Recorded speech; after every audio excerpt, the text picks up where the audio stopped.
and is it taken in its entirety? Is it a good thing, or are there things that I should let go of, or maybe there are things that I should move towards, and other things I should move away from?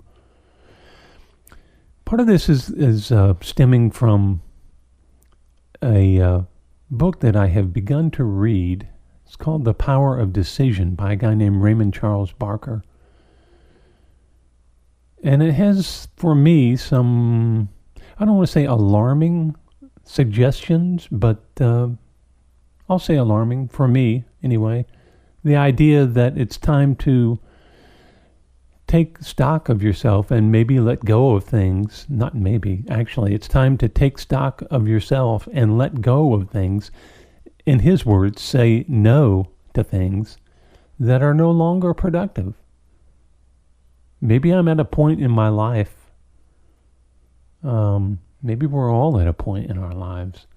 Maybe this is just another point in a lifespan where we assess ourselves. Maybe that's this whole idea. I think it happens from time to time.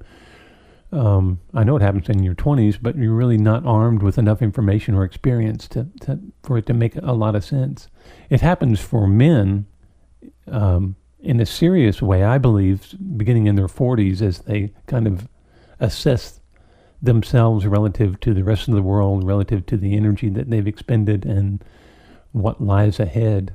And then in the 50s, it certainly comes back into play. So I think that there are times when you do these assessments, and perhaps that's really at the root of what I'm looking at right now is one of those episodes.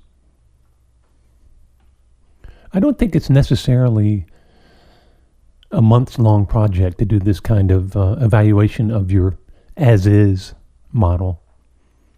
Everyone is different. If you're incarcerated, your as-is model is probably pretty easily derived, for instance. And in fact, everybody lives in a routine, so it shouldn't take months to deconstruct the way things are currently working. It probably takes longer to come through the gauntlet of how you got to where you are and reach the point where you're even ready to entertain the idea of a new model. It's kind of a shocking thought, actually. But this is a liberating thought as well. There's the idea that you created everything, which many times people discovering that find themselves at a low point in their life. And out of desperation, maybe they have begun to look for real answers. And that can be a convicting experience, but it's also a liberating experience in the sense that if you did create that, and there's no doubt that you did, and there's no one to blame but you, and especially you can't blame any spiritual divinity or God or whatever you want to call it. We're put here fully loaded with this amazingly powerful thing called choice.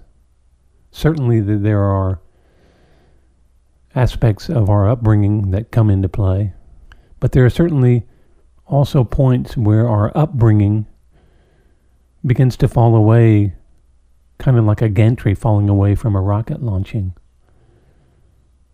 And you take responsibility for the course that you're on.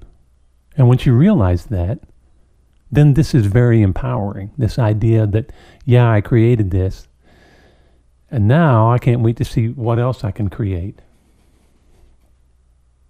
So with regard to my personal current model, there are a number of things that I'm just extremely grateful for. And there are a couple of things that I see clearly need to be changed.